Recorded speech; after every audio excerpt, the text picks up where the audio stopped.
Okay, so in this question number 18, your assignment here from 6.5, okay, what we're doing is, the question A says write an equation in slope point form.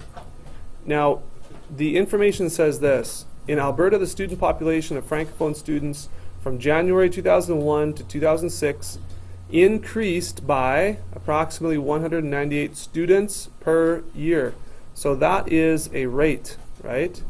Students per 1 year. So would that be an intercept, or would that be a point, or would that be a slope, do you think?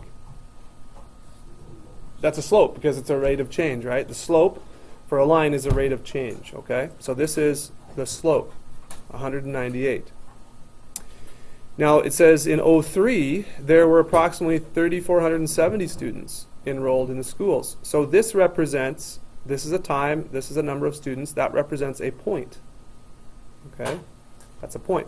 Now, question A goes further to say, write an equation in slope point form representing the number of students enrolled in Francophone schools as a function of the number of years after 2001. So if we make a little graph here, so if this is 2001, right, this would be 0 years after 2001. 2002 would be 1. 2003 would be 2. So look at the point we have here. This is 3,470 right here. That's the point.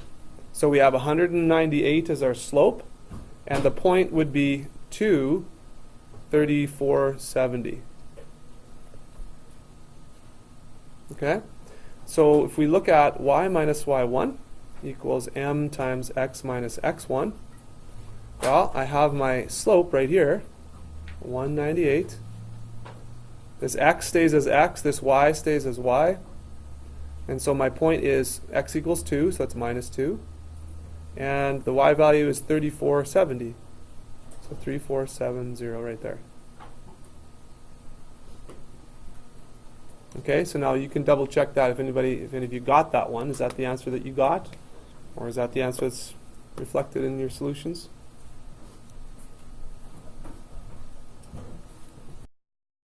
Okay. So B says use this equation to estimate the number of students in 2005.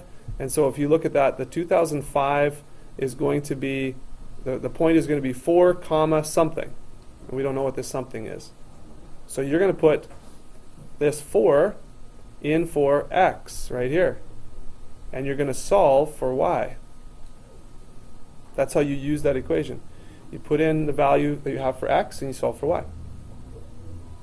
Okay, so I'll let you go ahead and do that.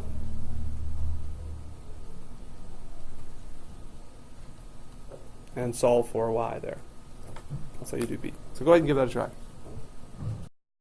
Okay, so if you solve for y, you do this distribution here, right? Or 4 minus 2 is just 2. So 188 times 2, add 3,470. You should get 3,866. Okay?